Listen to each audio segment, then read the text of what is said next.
This is ABC15 Mornings.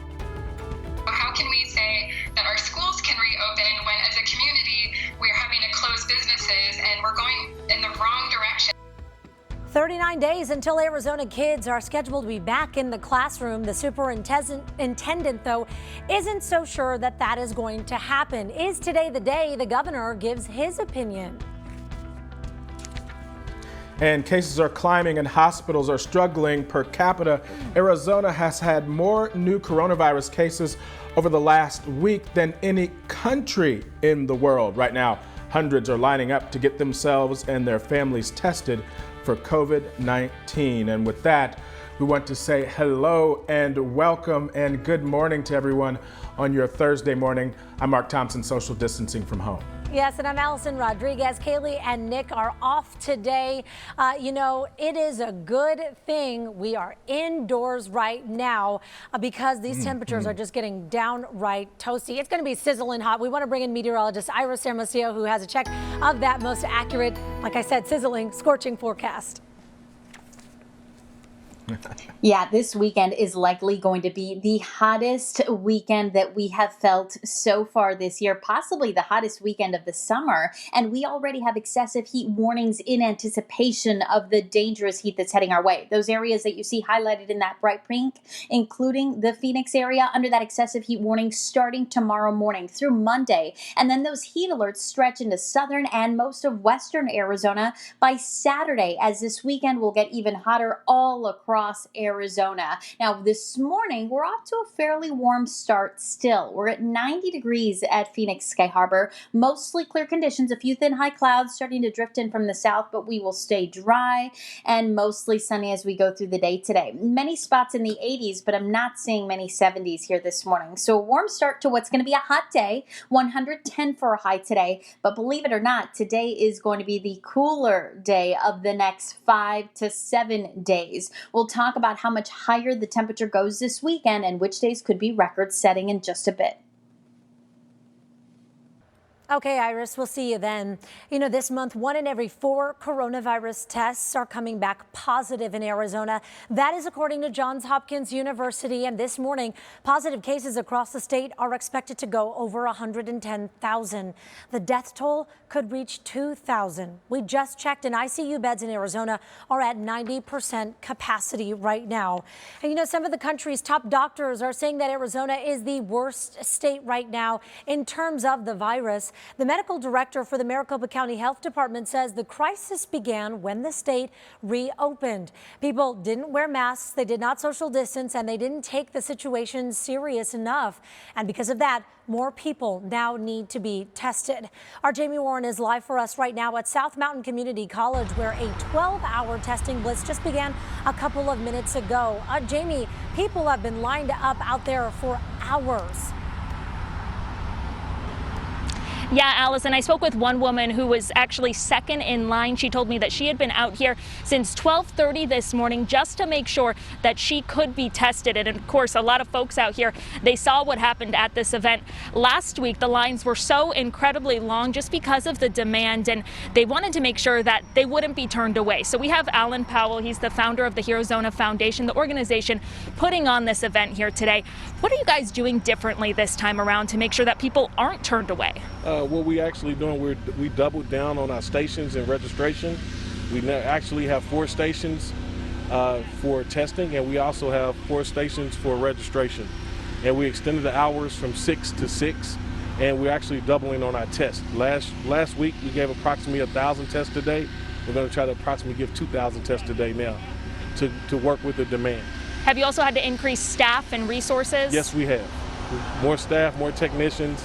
And actually it's working well. We also, because of the heat, we actually partner with Pro-Am, and then we actually have tents with air conditioners, and pretty much to make sure that all our technicians stay safe from the heat advisory. And thanks to South Mountain Community College, we've all stepped up and try to make sure it's a more pleasant experience for the people in the community and the people trying to help the community. Okay, so when people come down here today, they get tested. It's still going to take about 8 to 10 days until they get their results. 7 to 10 days. 7 to 10 days. Yes. Okay. And why is that? That's because of the demand and just the turnaround, and all the testing has to be shipped back to Florida immediately when it's over with. And it's the same process. If you test positive, you get a call from the doctor. If you test negative, you get an email. Okay. And especially with the spike right now in Arizona, 7 to 10 days, if you look around the country, it's pretty quick. Well, thank you so much for your time. We know you extended those hours because you saw such a high demand for that. So we appreciate you coming out here this morning, explaining this process to us. And like he mentioned, you can come out here either today, tomorrow, and for the next 4 weeks from Tuesday to Friday from 6 a.m. to 6 p.m. They will be out here making sure that you can get tested. This testing is free. You do not need an appointment. You just have to come down here and have a valid ID. For now, we'll send it back to you. All right, Jamie Warren, live for us. Thank you. We appreciate that. We also want to let you know that Saturday's COVID-19 testing event in Glendale is now full. They're no longer taking any appointments. You can sign up online to be notified, though, of future events. Just head over to equalityhealthfoundation.org/Glendale. Should students return to the classroom in the fall? That is the big debate that's taking place across the country right now and here in Arizona.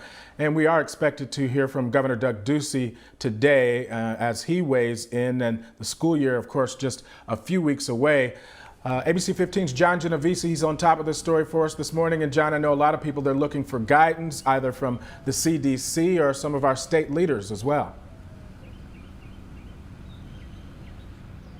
Yeah, good morning, Mark. And we are hearing conflicting messages from health experts along with state and federal leaders. We know the White House is now pushing for kids to be back in schools nationwide this fall. But just yesterday, State Superintendent Kathy Hoffman issuing a statement saying that she understands schools provide social, emotional, and academic development for students, but that we can't ignore the severity right now of COVID-19 in our state. So let's break down the CDC guidelines that are in place right now. The agency recommending safety measures like masks, 6 feet of spacing between desks, open windows, avoiding the cafeteria, and playground equipment. In the meantime, it has been 4 months since schools shut down here in Arizona, with our state currently considered the epicenter of the virus. Parents and teachers now want to hear more from the governor. That again could happen as early as this afternoon, as time is quickly running out to make a decision. I want to make it very clear that what is not the intent of CDC's guidelines is to be used as a rationale to keep schools closed. We're starting to feel a lot of decision fatigue because every single day there's something new to figure out and it's complicated, and we're making these very serious decisions, and so much of it is complex. Yeah, and the governor already pushing back the start of in-person classes here in Arizona until August 17th. Now, we will be continuing this conversation online on our ABC15 Facebook page at noon. We'll have experts there, and you can weigh in with your questions and concerns. So certainly an important topic, as again, many people are looking to our state leadership to see what, if any, changes will happen here. Guys. All right, John Genovese reporting live for us this morning. Thank you. Happening today at our nation's capital, members of the House Freedom Caucus, including Arizona Congressman Andy Biggs, will gather to encourage President Trump and state officials to reopen schools in the fall for in-person learning. And as leaders debate whether to reopen in the fall, we do have some sad news to report. We're learning that a teacher in Arizona has passed away from the coronavirus. Kimberly Chavez Lopez Bird was teaching online summer school with 2 other teachers in the classroom. The other teachers also now diagnosed with coronavirus. Bird's family tells us that she spent 38 years teaching for the Hayden Winkleman School District in Gila County. She was very concerned, but she was 100% on board with whatever needed to be done. Yeah. She had ordered face shields, masks. She was making masks. She was making masks because she loved to sew.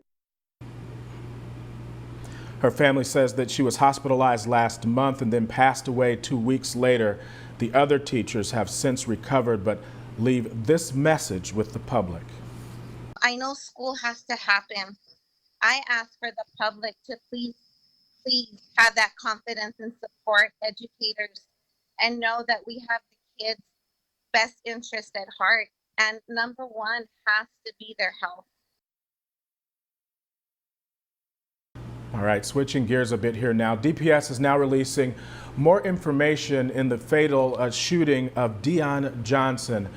Now, DPS identifying the trooper who shot Johnson as George Cervantes, a 15-year veteran of the force. The county attorney's office will decide if he will face any charges from the incident. This took place on Memorial Day. Johnson's death sparking outrage over the lack of body cam and dash cam footage from that encounter. The outcry in this case is voluminous. Based on the officer's own statements, there are a lot of unanswered questions. And DPS says that Cervantes found Johnson passed out drunk in his car. At some point, there was a struggle, and the trooper ended up shooting Johnson. Some of our elected officials joining demonstrations outside of Phoenix Police Headquarters yesterday, calling on the department to release all of the body camera video from the death of James Garcia. He was shot and killed by Phoenix Police on Saturday. The department tells us that they will release more video from that incident within 10 days. New this morning, the latest jobs report just released showing another 1.3 million people filing for unemployment. Claims have fallen for 3 months after the peak in March. Continued claims, which count workers who filed claims for at least 2 weeks in a row, though, stayed at 18.1 million.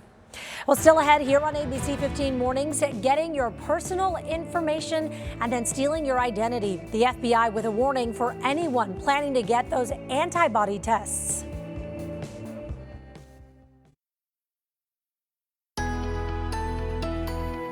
All right, well, let's talk about that most accurate forecast, because the big story in the coming days will be the heat, the potentially dangerous, if not deadly heat that's going to be settling in across our state as high pressure strengthens over our area. Our heat risk is going up from the moderate range where it's at today up into the very high range, meaning that everyone is at risk when we start to see temperatures get that hot. So my advice and the advice from the National Weather Service is to limit your time outdoors this weekend, especially during the hours between about 10 a.m. and 6 p.m. as those are the hottest hours of the day. Make sure that you've got a cool place to be. Excessive heat warnings will go into effect tomorrow through Monday for the Phoenix area. That will also trigger the opening of a lot of these heat relief stations and locations, hydration stations around the valley. So make sure you find one of those if for some reason maybe you're not cool enough at home. Keep yourself safe. Today we'll hit a high of 110, but look at the forecast for Friday through Monday when those heat alerts are in effect. We're talking 112 for Friday, 116 degrees on Saturday, 117 on Sunday, and Monday still looking at a high of 115 degrees. The other issue is that those overnight lows will only cool into the upper 80s to low 90s. So there's not a lot of relief from the heat in the overnight hours. And so that just adds to the stress that the heat puts on your body. And that's why the risk of heat illness also goes up. So these excessive heat watches, again, going into effect starting tomorrow morning for the valley. And we're in weather action mode throughout that entire stretch, an attempt to just try to keep you safe and keep reminding you of the dangers of this heat. 117 the forecast for Sunday. Sunday looks to be the hottest day of this stretch. Sunday could also be a record-setting day. The record currently for Sunday stands at 115. That was set back in 2009. And on Monday, the record is also in jeopardy now too. The forecast 115. Monday's record stands at 114 degrees. So stressing that you limit your time outdoors. If you do have to be outside, maybe you have to work and you're active outdoors, make sure that you're drinking plenty of water. It's recommended that you drink about 4 cups of water every hour if you're active. Make sure that you're wearing loose-fitting, light-colored clothing, and don't leave your pets outdoors. Bring them inside. Check on your elderly friends and neighbors too. Make sure they're managing to stay cool. This morning, a little bit of a warm start already. We've got mostly clear skies out there. Temperatures mainly in the 80s in most valley cities, 86 in Gilbert, 87 in Glendale. Across the state, we're at 89 at Lake Havasu, Phoenix, Sky Harbor, officially at 90 degrees. Here are those high temperatures today. We'll reach 110 in Phoenix, 112 in Bullhead City, 100 in Globe, and 86 in Flagstaff. Across the valley, high temperatures near 110 once again this afternoon. A few spots may climb up to about 111 here this afternoon. So as you look at that hour-by-hour planner, today we'll hit those hundreds by around 11 a.m. That high happens at around 4 o'clock. We'll see mostly clear skies through the day today. A few more clouds tomorrow, but tomorrow 112, we kick off that excessive heat warning, and the weekend again 116 to 117 for high temperatures this weekend. ABC 15 Desert Drive Time, sponsored by Accident Law Group. All right, thanks so much, Iris. I'm watching the roadways here, and this Friday Eve is looking almost Friday-like, making your way into downtown Phoenix. We do have several crashes out there, though, that I'm going to point out. The first one is actually a rollover. This one is on US 60 as you're traveling in that westbound direction near 100th Ave in Wickenburg, and it's blocking that right lane. You're still going to see green flows, so we're not tracking big delays with that one, so I'll keep watching it, and I'll let you know when that changes. If you travel through Tonopah, there was an earlier car fire. Flames are out now. I-10 westbound near 411th Avenue. The right lane may still be blocked. I know they're working to clear that off right, so it could have changed by the time we even did this traffic hit here.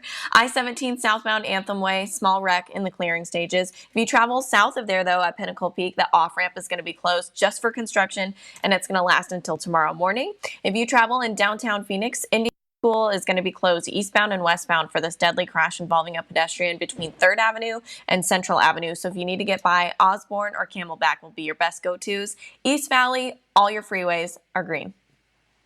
All right. Thank you, Chelsea, for that update. Hey, if you want to volunteer to take the COVID-19 vaccine before it is widely available, there is a new website to help you do that. CoronavirusPreventionNetwork.org provides information on all the vaccine clinical trials in the U.S. Researchers are looking to recruit tens of thousands of volunteers, too. So if you're interested in joining a vaccine clinical study, you can fill out a quick questionnaire there. And then after you register, if you qualify, your information is going to be sent to the study site that's closest to you. And we've got a warning from the feds this morning about scams connected to the coronavirus. This one has to do with antibody testing. ABC 15's Nick Saletti has this story. COVID-19 has impacted all of our lives. These fraudsters are taking advantage of the COVID situation. Crooks are trying to bank on coronavirus fears. These scammers are coming at us from all angles. The latest scam has the FBI issuing a warning about antibody testing. This happens every time there's some kind of crisis. Every time there's a horrific event, there's always scammers that come out of the woodwork to take advantage of the situation. Con artists are marketing unapproved COVID-19 antibody tests. The goal is to rip off your personal and health insurance information so it can later be used for identity theft or medical insurance fraud. The ones that are coming across social media or through email or through a phone call are not legit.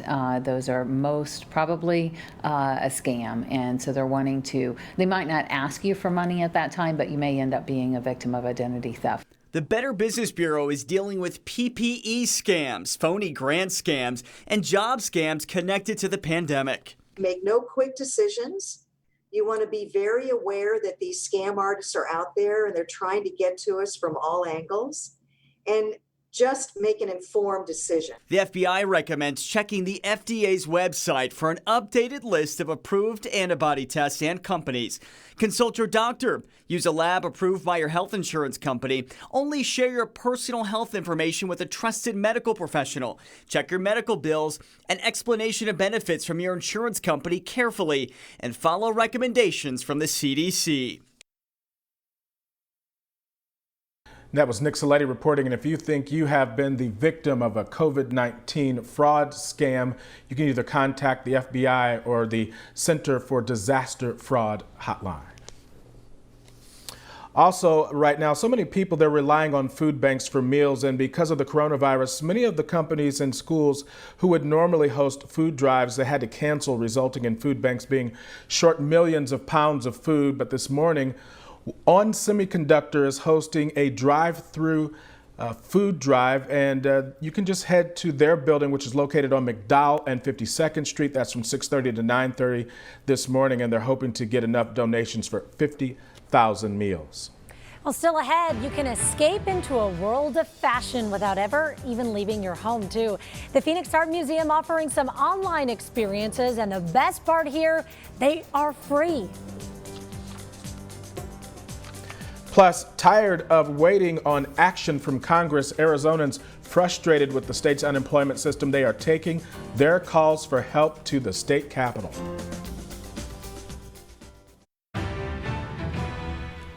$6:25 now. Well, do you want to check out some art from the comfort of your own home? Well, the Phoenix Art Museum, they are going virtual, so you can actually check out some cool pieces and sites. Take a look here.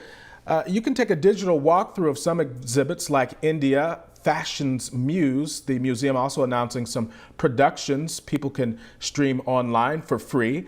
On July 17th, watch The Whole Story, which is a show about storytelling. The Phoenix Art Museum's website also has links to full-length plays from the National Theater Live. Now, people can stream those for free as well.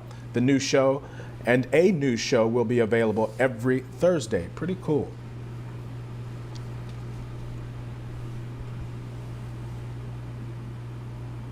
Okay, do you need a little pick-me-up? I think we all do, right? Well, today you can get double the coffee fix at Starbucks. This is a good deal. The coffee chain is offering buy one, get one free on any of their handcrafted drink size, a grande or, let's see, grande or larger during happy hour. So this is going on from 2 until 7 today. All you need is the Starbucks app in order to redeem the deal. So maybe gift one for a friend. Hey, I was thinking about you. You know, here's a coffee. Here's a little pick-me-up for the next day or something. I don't know, but you want to take advantage of that. Hey, if you're looking for some weekend plans, though, Duncan Hines has you covered. Look at this. It's the ultimate baking kit, and now it is being sold on Amazon, Mark. Yeah, and it includes 2 brownie boxes, a devil's food cake mix, classic yellow cake mix, vanilla and chocolate frosting, along with an assortment of candies like gummy bears and M&Ms, so you can decorate all of your favorite baked goods. Why not, right? I mean, quarantine diet, what is it? Even is that? We threw that away, I think, with the banana bread. You can get the whole set, by the way, for $40. All right, there's still more news to come at 6:30. All eyes on Governor Doug Ducey today. He is expected to hold a press conference as our state is being called the new worldwide epicenter of the coronavirus pandemic. Waiting hours overnight for free COVID-19 testing. We are live from South Mountain Community College, where the line has just reopened. The testing site is now open. Why Valley residents tell us it is worth the wait.